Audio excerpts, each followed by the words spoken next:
This is 99% Invisible. I'm Roman Mars. Brian Merchant is a tech reporter, and he'd been covering the industry for years when he started to notice this term that kept coming up. Especially when we would report something critical about technology, we would get charges of being Luddites. Like most people, Brian knew, at least vaguely, what this term Luddite meant. If we know them at all, we usually know them by this derogatory light. We usually understand the Luddites to be technophobes or people who hate technology, and it had always been this kind of term that had just sort of lodged itself into the general consciousness. But as time went on and as Brian watched tech grow into the disruptive behemoth it is today, he started to get more curious about the actual Luddites. Who were these people whose name gets thrown around so often today in our conversations about new technology? And what did they actually believe? One day I just sort of decided to dig into the term, and very quickly I stumbled upon an academic paper about how they weren't dolts or just confused malcontents. They were a powerful organization with some very, very good points about why they were upset about technology. And they had a very good case to make against how technology was exploiting them. The story is so much more complex, so much more nuanced. And if anything, we should be sympathetic to the Luddites, especially given all the lessons that we can learn about them and how they sort of illuminate a lot of the crises still ongoing today. Brian has a new book out about the Luddites with a very metal title. It's called Blood in the Machine, and it explores how English textile workers in the 19th century rose up against the growing trend of automation and the machines that were threatening their livelihoods. The history feels, honestly, a little too relevant today. And so we wanted to have Brian on the show to tell us what we can learn from the original Luddites. So let's set the scene. In your book, you say that the textile industry was sort of the first to be automated. So could you describe, what was textile work like before automated machines?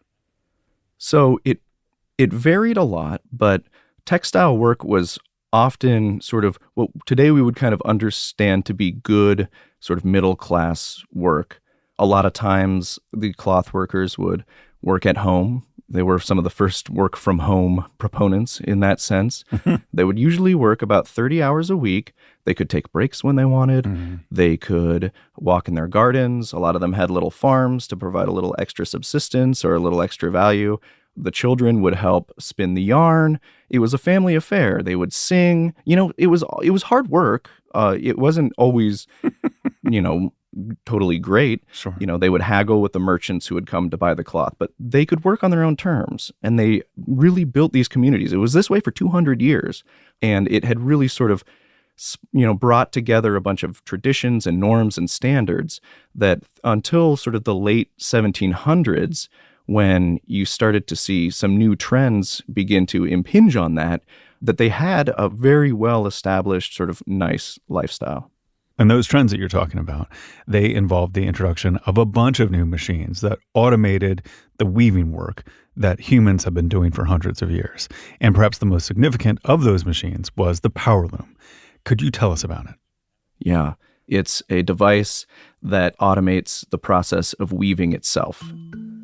Something that a lot of people thought was impossible for a long time because weaving was such skilled work. But the power loom, once connected to a power source like water or steam, it could automate the process of weaving and just producing the goods in the first place. And that is a big deal. There are hundreds of thousands of weavers, more than any in any of these other trades. The biggest sort of industrial workforce in England at the beginning of the Industrial Revolution. So huge number of jobs stand to be automated. And when people start to get angry about this, there aren't even that many power looms in operation. It's the idea. It's the fact that they're there, that entrepreneurs are beginning to use them, promising to use them. It's the long shadow that these things cast that really irks people. So you described these technological innovations that led to increasing automation, but there was also the rise of just the factory as a space where production happens, right? So can you tell us a little bit more about that?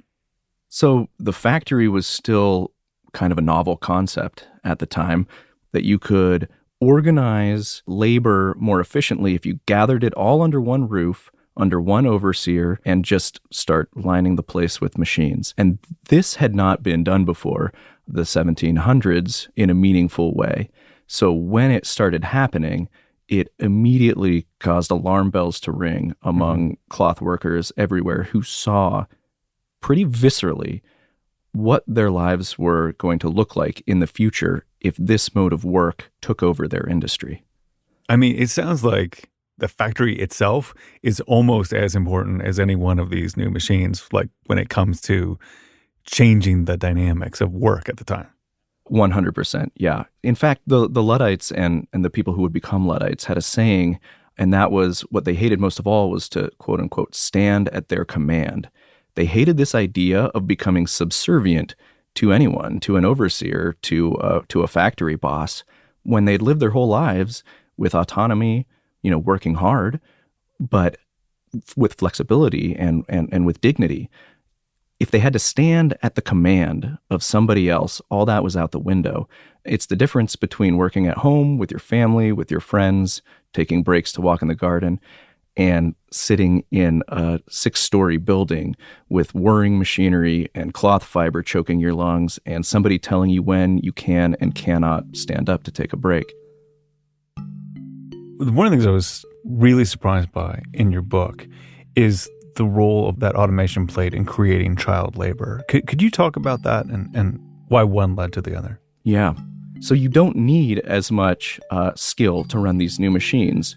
And so one thing you could do is you can hire children, women, hard-up weavers who used to be more gainfully employed. And in these conditions that are sort of out of the public eye, they're these great big buildings, and they were purposefully built outside of major towns and cities because they knew people would both protest the jobs that they were taking, and soon enough, they knew that they would protest the conditions inside. And it's truly dangerous, brutal work. The limbs are lost frequently. Children are pulled into the machines. Wow. Disease would spread through the dormitories, and so many children died that they had to ship them out of town and distribute them to different unmarked grave sites because they were afraid they would attract too much attention if they started filling in these mass graves right next to it. Truly awful, disturbing stuff. Yeah. And that is one thing that cloth workers, the middle class, everywhere is seeing, and they're saying, this is what the factories does. This is what automated machinery is leading us to. It's doing this to the most vulnerable of us, but we're all vulnerable here.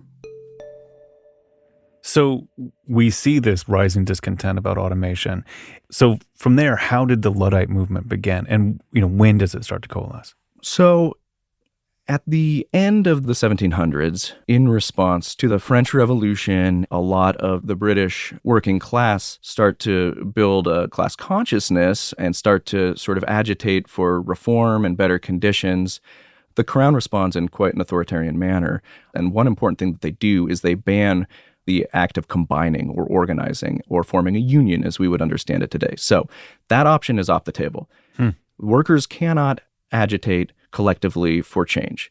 That is illegal. They can be brought in and arrested if they do that. Wow. So as we enter the first decade of the 1800s, and we start to see those big factories spring up, buying machinery, the workers don't have that option of coming together and saying, hey, how are we going to deal with this? They try to anyways.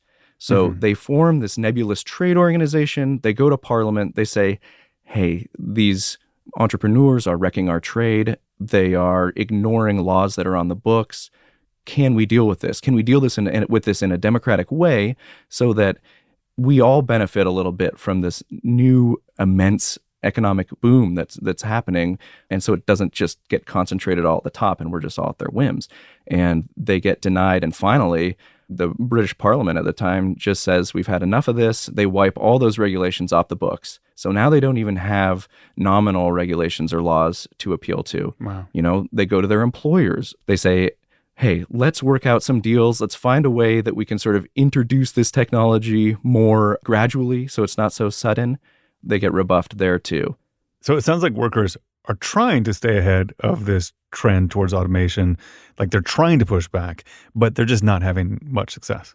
Yeah. And then finally, at the end of the decade, around 1809 or 1810, we have this sort of crisis point when the entrepreneur class recognizes that they have an advantage and they can sweep in and they begin introducing this automated machinery. And that is the final spark that lights this big flame. So let's talk about the name Luddite. It comes from this character named Ned Ludd. Who is he? Ned Ludd was a mythic and probably apocryphal figure. It's unclear where the name sort of came from first, although there's been a lot of speculation. If you say Ned Ludd, Robin Hood, Ned Ludd, Robin Hood, it's kind of in the same vein. And Ned Ludd originates in Nottingham, right next to Sherwood Forest. So there's this spirit of rebellion.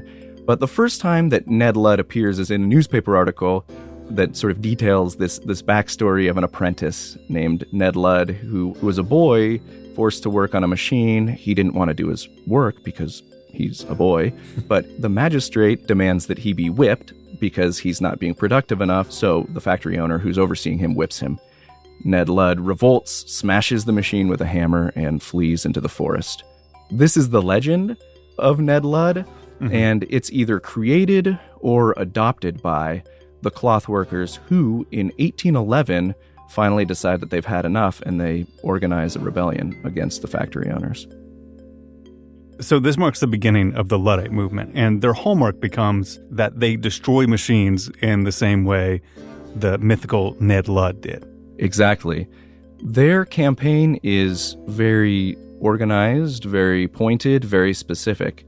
First, what these followers of Ludd would do is they would send a letter, a threatening letter to a local entrepreneur or factory owner, and they would say, if you don't take down these machines that you are using in this way, you're going to get a visit from Ned Ludd's army. And it would be signed by Ned Ludd or General Ludd or King Ludd. And sure enough, if the entrepreneur didn't take down the machines, they would be targeted by a nighttime raid. They would either slip in through the windows and smash the machines that were doing the automation. And it's important to point, they would only smash those machines. There were a number of machines that had been used for a long time. Those machines would not be broken. Hand looms, not broken. They would smash the wide frames. They would smash the gig mills and the shearing frames, not those that had been used for hundreds of years. And then they would file out under the darkness of night. They were famous for brandishing the great blacksmith's hammer, and they would call it Enoch. The hammers themselves were made by James and Enoch Taylor, who were blacksmiths that were also building automating machinery. So they had a saying, and that saying would go, Enoch made them, Enoch shall break them. And it was this great giant hammer. So this first Luddite raid happens in Nottingham in 1811. How does the movement spread from there? Yeah, I think one of the most interesting things about the Luddite movement is that it is a truly decentralized movement. It's an early sort of innovation, really, in this mode of sort of cell-based organizing. There was a well-organized sort of network of Luddites in and around Nottingham. That came first. And they met with fairly astonishing success.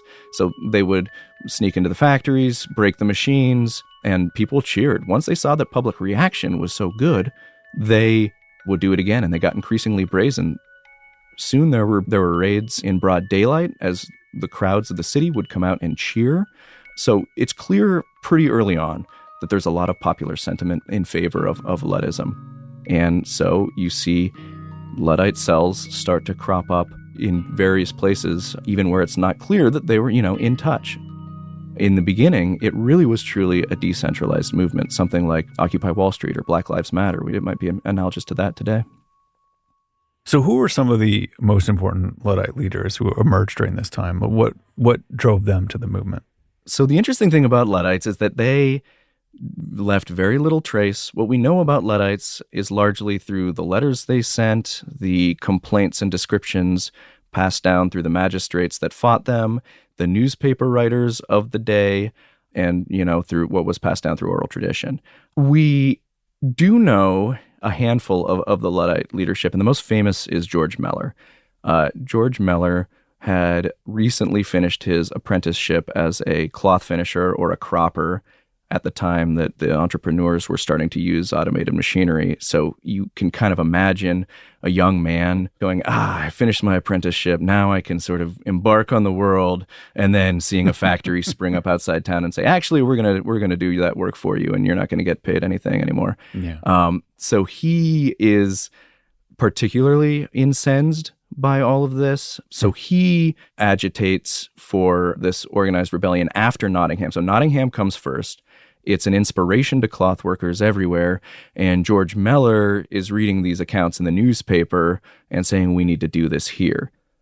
And so what was the government's reaction to the Luddites? So they're gaining this popularity. They're becoming heroes, and people are cheering them on, even in broad daylight. What happens in terms of Parliament? So the government is not pleased. Their response is swift, and it is increasingly punitive, increasingly brutal. First, they just send troops. After there's an outbreak in Nottingham, the first Luddite uprising, they just send troops to occupy any of the villages or towns where these disturbances are going on. And the funny thing is that it doesn't matter. The Luddites continue their campaigns, and they slip right past these troops. Nobody is informing on the Luddites. The state puts huge rewards out there if anyone will come forward and inform on them, and nobody does. And when that doesn't work, they take the final step, and that is making it a crime punishable by death to break a machine. So it gets to the point where breaking a loom could have you put to death. So things are really escalating between the Luddites and the government. When does it all come to a head? So the Luddites had been rising up for months, and they had become very good at striking small to medium-sized operations and factories. There was a period where there were machine raids almost every day, and hundreds and then thousands of machines were smashed. Just huge sums in that day of damage being done to the industrial state. But they felt, and specifically George Mellor felt, that it was time to strike a bigger blow. So this is probably the most famous battle in Luddite lore, but he gathers scores of men, there's over 100, and they attack what is then one of the biggest factories in the West Riding, a stone giant monolithic building. And kind of unbeknownst to them, it has been built up like a fortress inside. Mm-hmm. It turns into this huge melee where the Luddites are taking turns smashing this hammer and trying to shoot through the windows to try to gain entry so they can break the machines.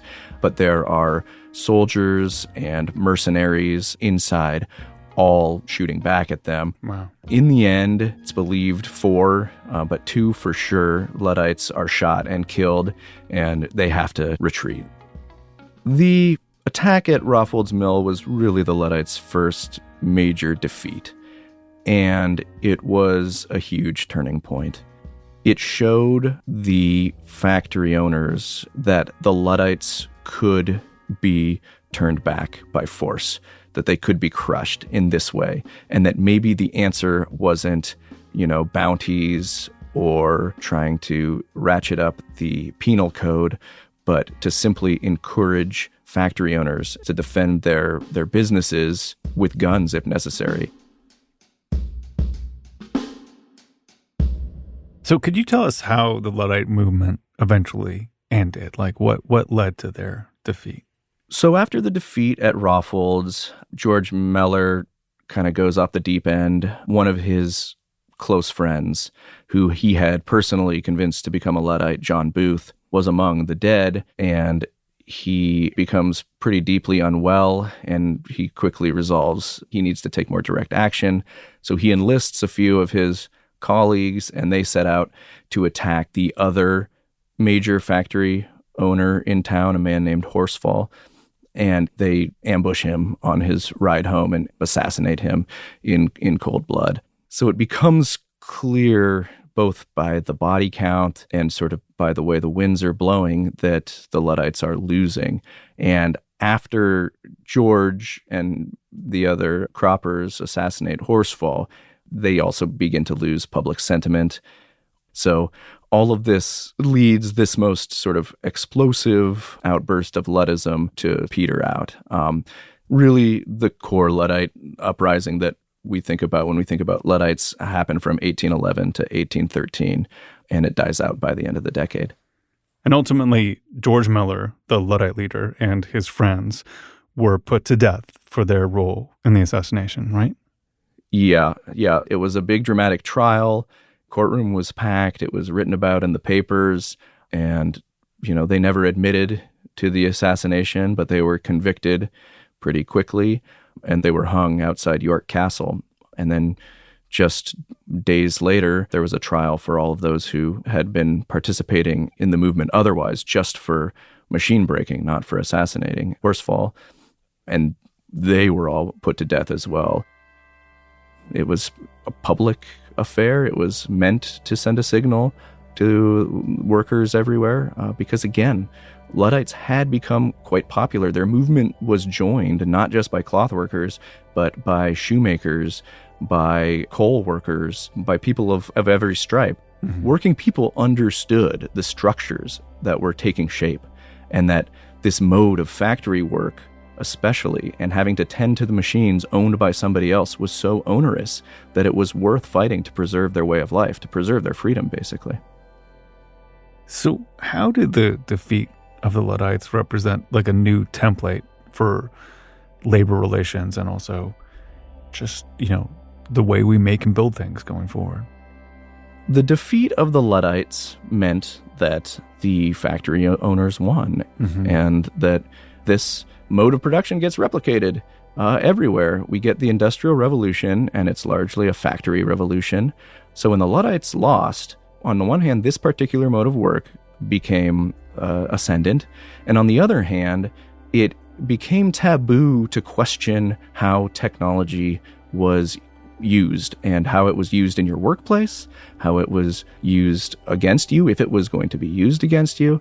Technology became synonymous with progress, and to say otherwise could get you labeled backwards thinking or just sort of ignorant. And this was also very intentional. And we see that when the prosecutor is prosecuting George Miller and the Luddites, he's using these terms. He's decrying that men like George Miller have led other men under this delusion that machinery is not progress. So we see this equation early on begin to be formulated by those who it stands to benefit. Coming up after the break, we'll talk more with Brian Merchant about the ways that the Luddite movement still echoes today and whether we might see another Luddite uprising. So I'm back with Brian Merchant. And Brian, I have to say, I'm kind of flabbergasted by how thoroughly the Luddites were defeated. Like, not only was the movement defeated in its time, but the word itself, Luddite, was taken over by, capitalists and industrialists to mean anti-progress and anti-technology in kind of a blind, ignorant way. Like, that level of defeat, like even at the level of a language, is kind of hard to fathom.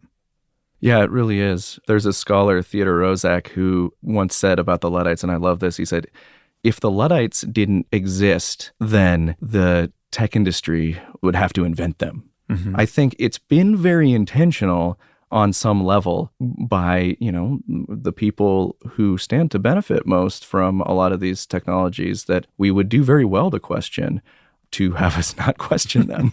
It serves that bottom line. If we're not asking questions about how Amazon gets us our products so cheaply and so quickly, and that to say, maybe it's not worth the cost if we understand what's going on behind the scenes. If that is backwards looking, then Amazon wins. Mm-hmm. If we say maybe there should be safeguards or rules about how AI is used, or situations where it should not be used at all in the workplace, if saying things like that makes us look sort of foolish, that serves companies like OpenAI that stand to make enormous profits from selling these tools to other enterprises. Mm-hmm. So it does make a certain level of sense that the Luddite term has been captured so thoroughly by, I guess you could say, its opponents.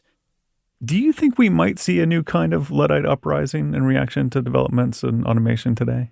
I do think we'll see some new threads of Luddism being woven, so to speak. I think we already are.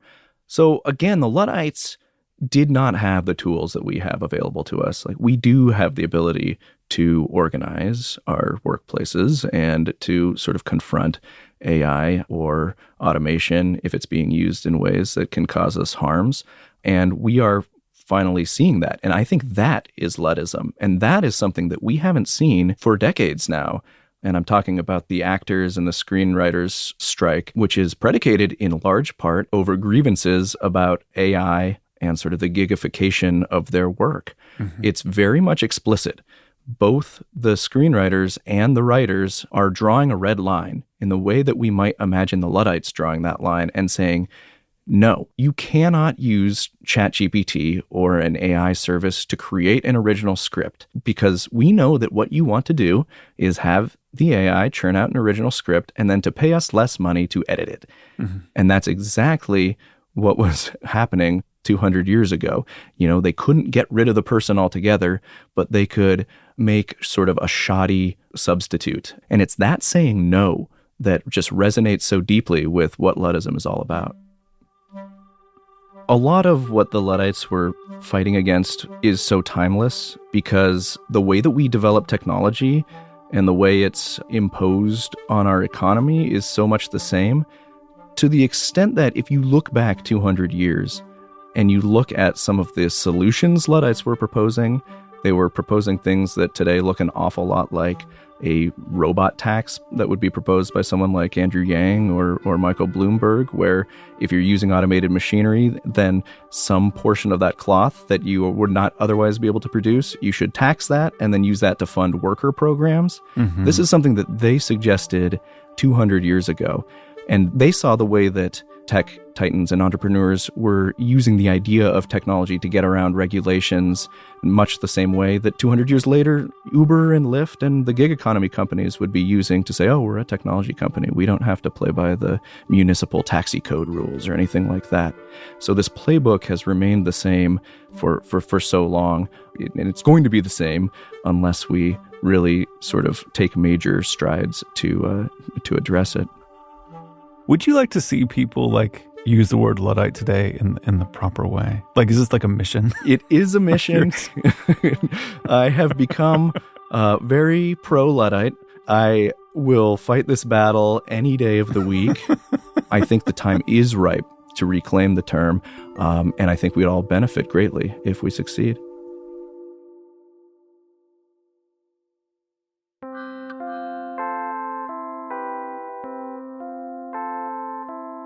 "99% Invisible" was produced this week by Delaney Hall. Sound mixed by Dara Hirsch.